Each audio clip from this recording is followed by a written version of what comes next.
Serum number forest officer PCCF ನಾನು cine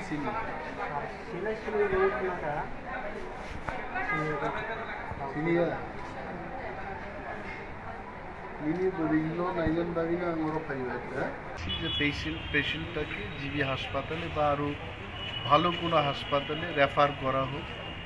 আমাদের সদর SDF কে আমরা নির্দেশ দিয়েছি, রেঞ্জ অফিসারকে নির্দেশ দিয়েছি যে রোগীর যারা ফ্যামিলি মেম্বার্স আছেন বা রোগীর সাথে ডাক্তারদের সাথে যোগাযোগ করার জন্য সমস্ত ব্যবস্থাপনা গ্রহণ করার জন্য নির্দেশ দিয়ে পরবর্তী সময় আমি ওয়াই থেকে এলাম এবং স্ট্রেট এসে হসপিটালে এই পেশেন্ট পার্টির সাথে কথা বললাম। পেশেন্টের অবস্থা ডেফিনেটলি ভালো না, গুরুতরভাবে আহত হয়েছে এবং ডাক্তারবাবুর সাথে কথা বলেছি যিনি এখানকার সিনিয়র সার্জন ডক্টর দাস।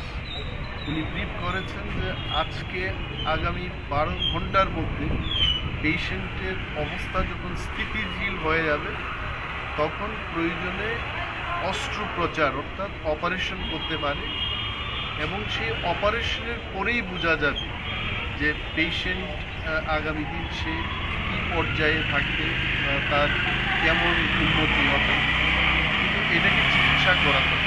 দপ্তর থেকে আমরা বলেছি, আমি এসছি নিজে, যে দপ্তরের কোনো ধরনের রেফার করতে হবে কোথাও, anything we are ready, department is ready. এই কথা স্যার শোনা যায় প্রতিনিয়ত ওই এলাকাতে নাকি বাইসনের দ্বারা মানুষ আক্রান্ত, কি বলবেন? আমি এটাই বলছিলাম যে বাইসন বা যে কোনো অ্যানিম্যাল দ্বারা মানুষ যদি আক্রান্ত হয় এটাকে সঠিক ব্যবস্থাপনা গ্রহণের উদ্যোগ নেওয়া উচিত।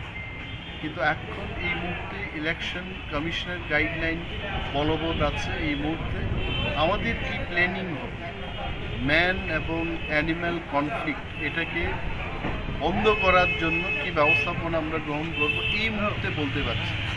তবে এইটুকু বলতে পারি, দপ্তর এবং ministry will take very good decision, firm decision, good implementation হবে। তবে কীভাবে হবে, কী পর্যায়ে হবে, 4 তারিখ জুন ইলেকশনের রেজাল্ট বেরিয়ে এসে যখন মডেল রুল অফ কন্ডাক্ট উঠে যাবে তখন দপ্তর থেকে আমরা সাংবাদিকদের ডেকে আমরা আমাদের নেক্সট পরিকল্পনা কী হবে সেটা। ধন্যবাদ স্যার।